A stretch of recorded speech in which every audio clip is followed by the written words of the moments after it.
It's a double portion this week here in Chutz La'aretz and outside of Israel. Uh, and it's an interesting thing that's going on. And what would be regularly this week's Parsha, Chukat, the Jews are complaining again. I know it's shocking. That they're complaining about this and that Miriam dies, the well dries up because the well was there in Miriam's zchut, her merit, and then Aaron dies, and the Jews are like, what are we going to do? All these bad things are happening. And then it immediately is followed by Parshat Balak, where Balak, the king of the Midianites, hires Balaam to curse the Jews, but instead of cursing the Jews, he blesses them. And it's sort of like we're looking on the inside.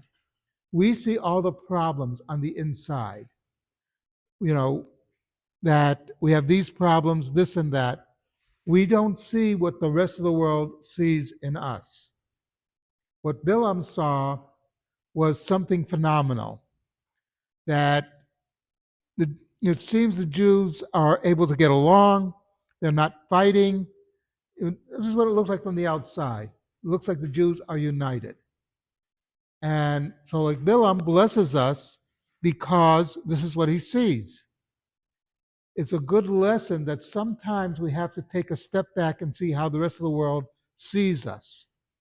It's also a lesson that when we misbehave, then the rest of the world will say, see, this is how they behave. This is how they act.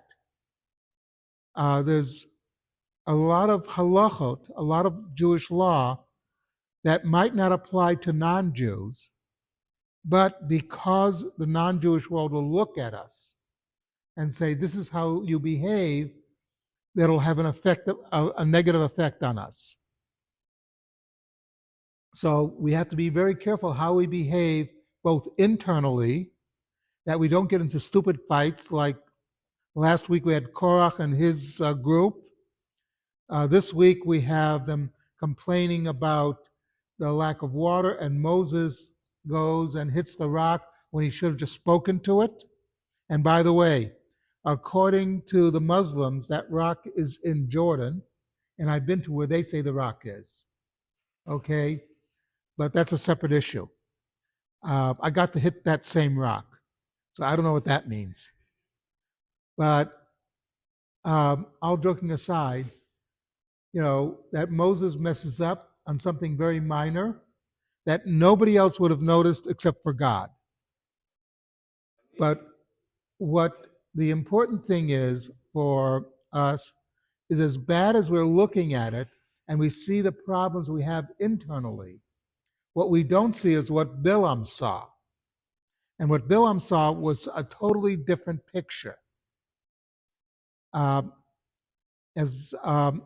that's something important to remember, that we have to sometimes take a step back and look at how the rest of the world sees us. Something to think about. Okay,